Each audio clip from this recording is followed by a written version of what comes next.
The airport was busy that morning. People walked quickly with bags rolling behind them. Announcements echoed over the speakers, and the smell of coffee and breakfast sandwiches filled the air. Everyone seemed to be in a rush, some heading home, some going to work trips, and others just hoping not to miss their flights. Among all these people was a quiet teenage boy. He looked about 17, dressed in a clean hoodie, jeans, and sneakers. He carried a small backpack and held a phone in one hand, checking the gate number again. His flight to New York was on time. This trip was important. Really important. He had worked hard for months to earn a spot at a youth leadership program. Only a few students from across the country were picked. His mom had been saving airline points for 2 years to buy him a first-class ticket, her way of saying she was proud of him. She hugged him tight before dropping him off, whispering, "Walk proud, you earned this." As he walked to the gate, he looked around. Most of the people in the first-class line didn't look like him. He felt it, but he tried not to let it get to him. He showed his boarding pass, smiled politely at the attendant, and walked onto the plane. He made his way down the aisle and reached his seat, 1A, right by the window in the first-class section. He placed his backpack in the overhead bin and sat down, trying to relax. He pulled out his earbuds and took a deep breath, but from the moment he sat down, the woman in the seat next to him began staring. She looked to be in her 60s, dressed in a light blue blazer with pearl earrings. She had a big purse on her lap and her phone in her hand, but she wasn't looking at it. She was watching him. At first he didn't notice. He was too busy settling in. But then he felt her eyes on him, sharp, cold, almost like she was trying to figure something out. He turned and gave her a polite smile. She didn't smile back. Instead, she leaned slightly toward him and asked, "Are you sure you're in the right seat?" The question caught him off guard. He nodded slowly and said, "Yes, ma'am. This is 1A. She blinked, then raised her eyebrows like she didn't believe him. "Well," she said, "this is the first-class cabin." He nodded again, unsure what else to say. "Yes, I know." She looked him up and down, clearly unimpressed. Then she pressed the call button above her seat. A flight attendant walked over with a calm smile. "Can I help you, ma'am?" the flight attendant asked. "Yes," the woman said, pointing her thumb toward the boy. "I believe this young man may have gotten confused. He's sitting in 1A, but this isn't economy." The flight attendant looked at the boy, then back at the woman. She didn't jump to conclusions. Instead, she asked the boy politely, "May I see your boarding pass, sir?" He handed it over without a word. The flight attendant scanned it, smiled, and handed it back. "He's in the right seat," she said, turning to the woman. 1A, first class?" The woman's face stiffened. "Are you sure?" "Yes, ma'am. Everything checks out." The boy sat quietly, wishing the moment would pass. He was used to moments like this, being questioned, being watched.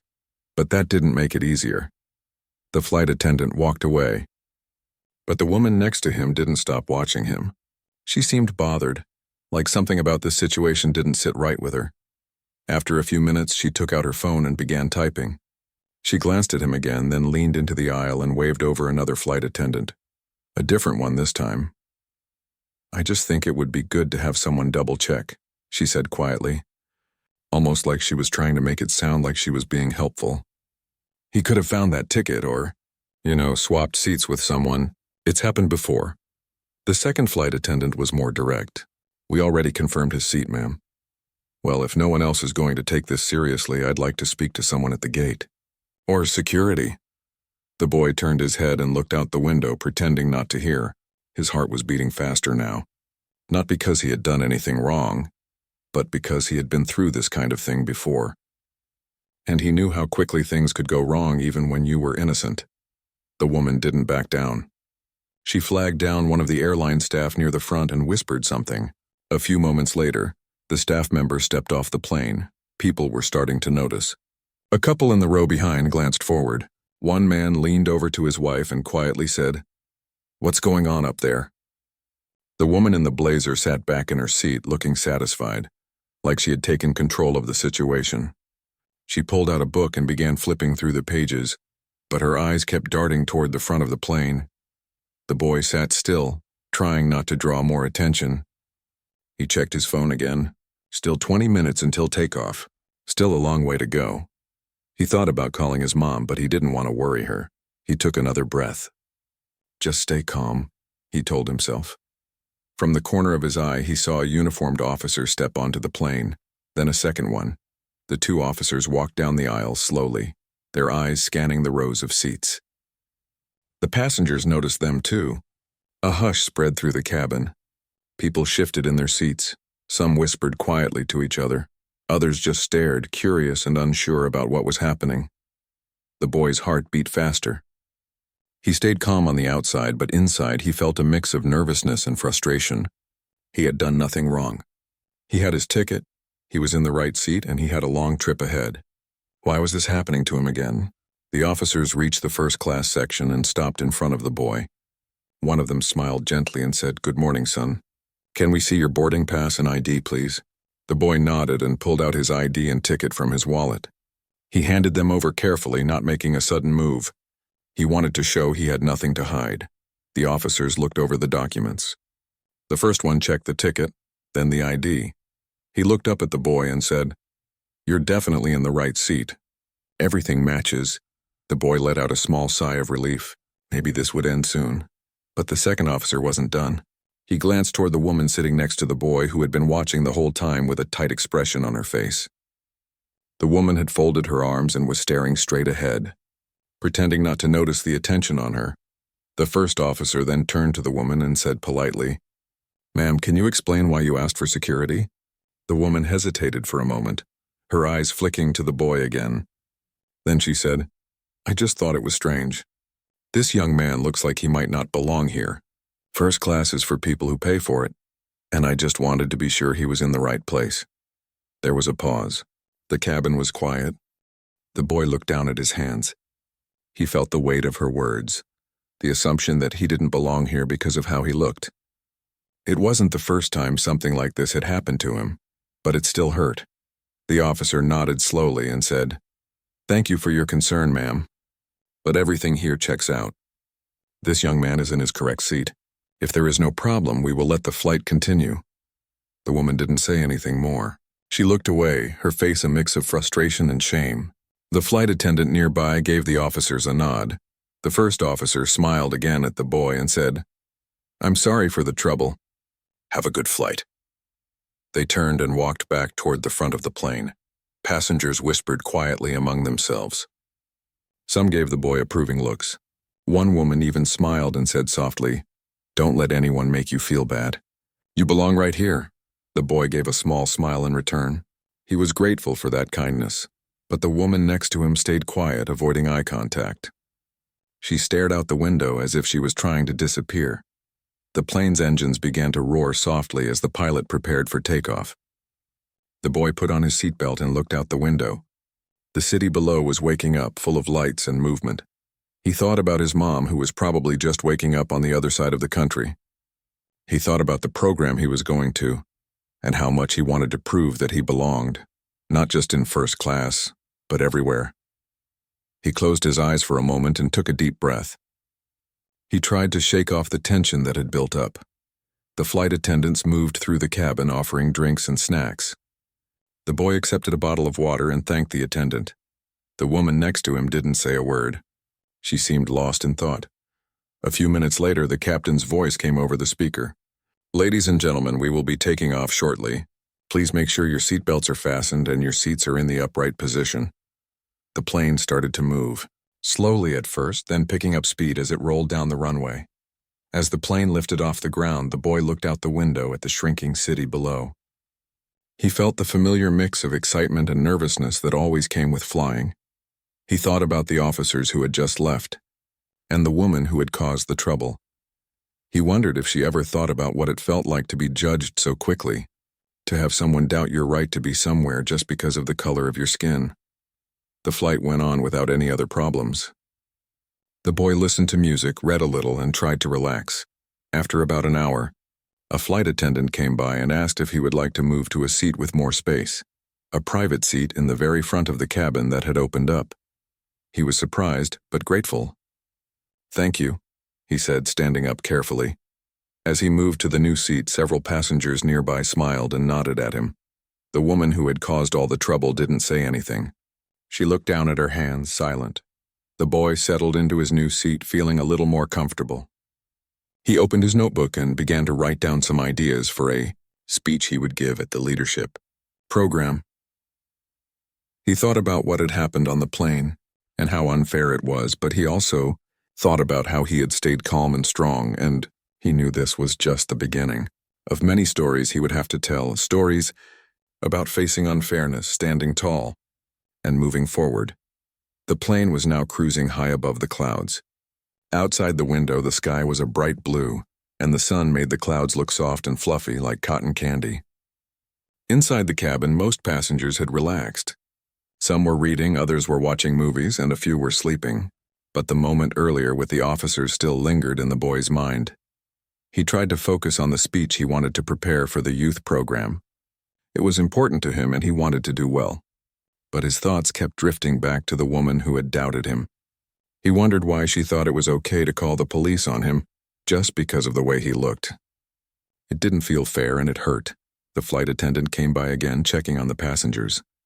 When she reached his new seat, she smiled kindly and asked if he needed anything. He shook his head and said, "No, thank you." She nodded and moved on. A few rows behind, some passengers were still talking quietly about what had happened. A man leaned toward his wife and said, "That was wrong of her. He was just sitting in his seat." His wife nodded. "I'm glad the officers handled it well." The boy heard this and felt a small sense of comfort. It was good to know that not everyone agreed with the woman's behavior.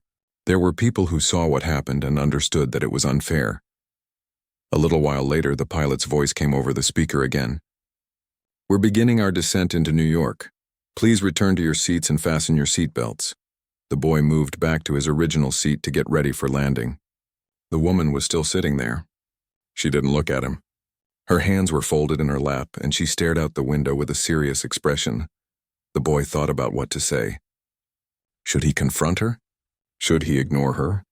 He wasn't sure. As the plane landed smoothly, he took a deep breath. The city below was busy and alive. Tall buildings stretched into the sky, and the streets were filled with cars and people moving in every direction. The plane came to a stop at the gate, and passengers began gathering their belongings. The boy waited patiently. He felt tired but also ready for what was next. As people stood up to leave, the woman suddenly spoke. Her voice was quiet but clear. I'm sorry," she said, looking at him for the first time since the flight began. The boy blinked in surprise. He wasn't sure how to respond. The woman's eyes showed regret, and her hands were shaking slightly. "I shouldn't have called the police on you," she continued. "I was wrong. I let my fears get the best of me." The boy nodded slowly.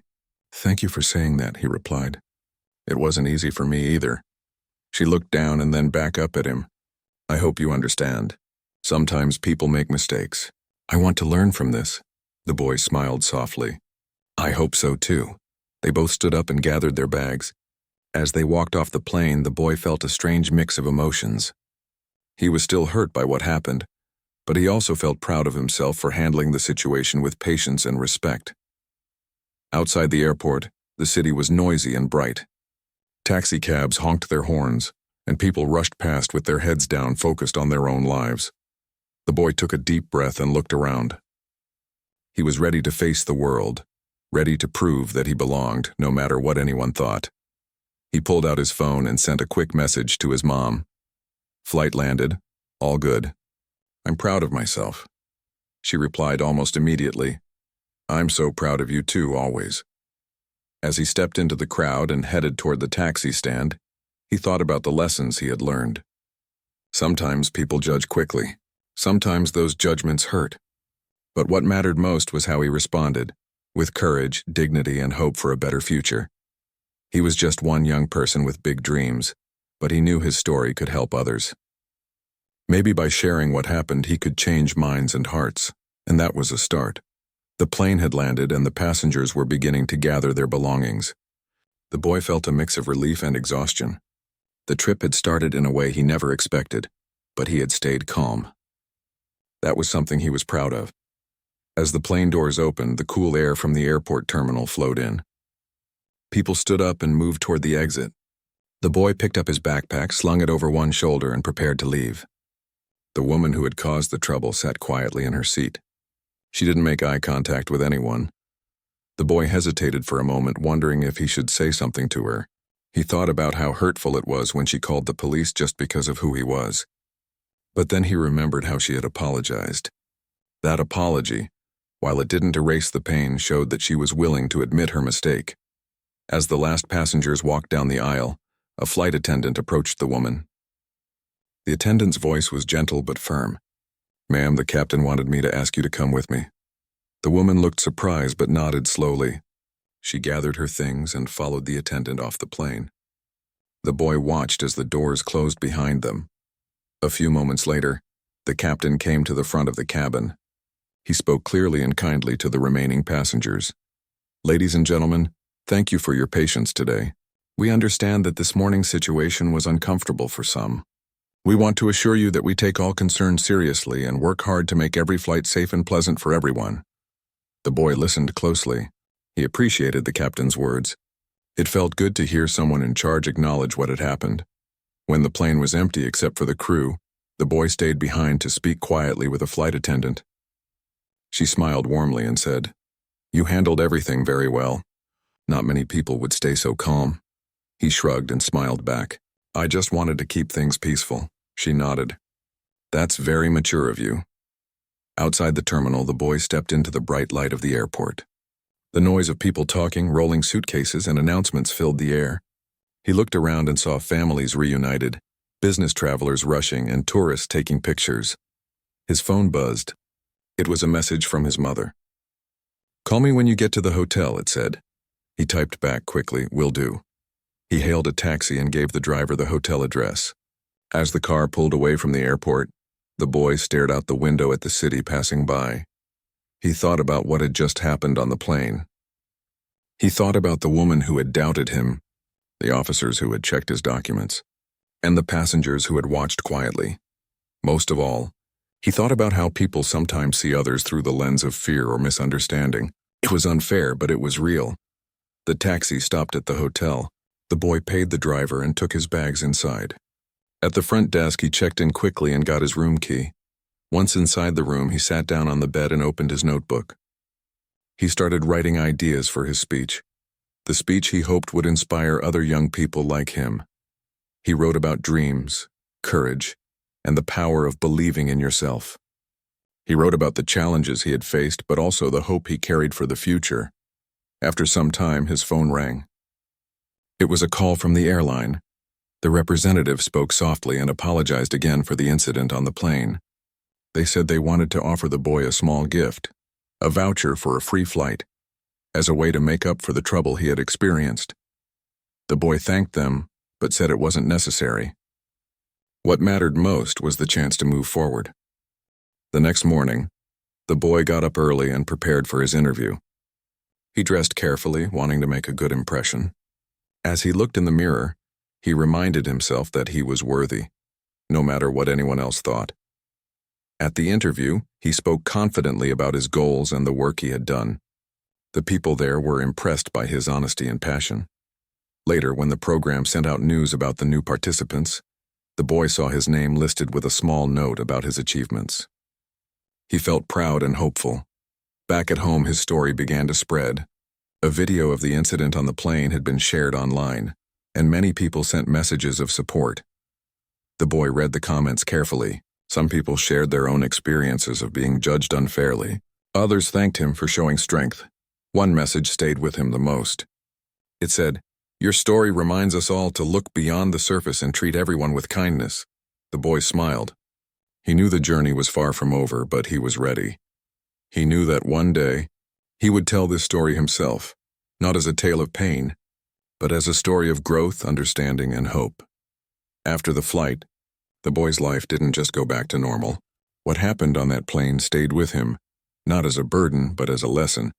It was a reminder of how quickly people can judge others, and how important it is to respond with kindness, courage, and understanding. Back home, the boy's story began to spread quietly at first.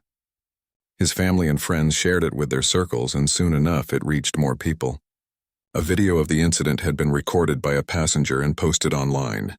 The video showed the tense moments on the plane, the police officers confirming his seat, and the woman's silent regret. The video went viral. Thousands of people watched it and many left comments sharing their own stories of being judged unfairly. Others praised the boy for his calmness and strength. At school, some students who didn't know him well before now saw him differently. They approached him with respect, and some even apologized for the times they had ignored or judged him. It was a new beginning in many ways. The boy didn't let the attention change him. He knew that what mattered was how he felt inside, strong, proud, and ready to keep moving forward. He used the experience as fuel to speak up about fairness and respect. At the youth leadership program, he shared his story openly. He talked about how fear and misunderstanding can hurt people, but also how kindness and courage can heal. Many students listened carefully, some with tears in their eyes. They asked questions, wanting to understand more. The boy answered honestly, telling them that everyone deserves to be seen for who they really are, not judged by the color of their skin, their clothes, or where they sit on a plane. The program's leaders were impressed. They encouraged him to keep sharing his voice. Outside the program, the boy began volunteering at community centers and schools. He helped organize events to teach young people about empathy and inclusion. He met many others who had faced similar challenges, and together they formed a support network. His mother was proud beyond words. She watched her son grow into a confident young man, someone who didn't let unfairness stop him but used it to make a difference. The woman who had called the police on the plane had also taken steps to change. She reached out to the airline and agreed to participate in sensitivity training. She spoke publicly about her mistake, hoping to help others understand the impact of their actions. One day, the boy received a letter from her. In it, she apologized again, this time in writing. She said she had learned a lot from the experience and was committed to being more open-minded and kind. The boy replied, thanking her for her honesty and expressing hope that more people could learn from their story. As months passed, the boy's journey continued. He worked hard in school, dreamed bigger, and never forgot the lessons of that flight.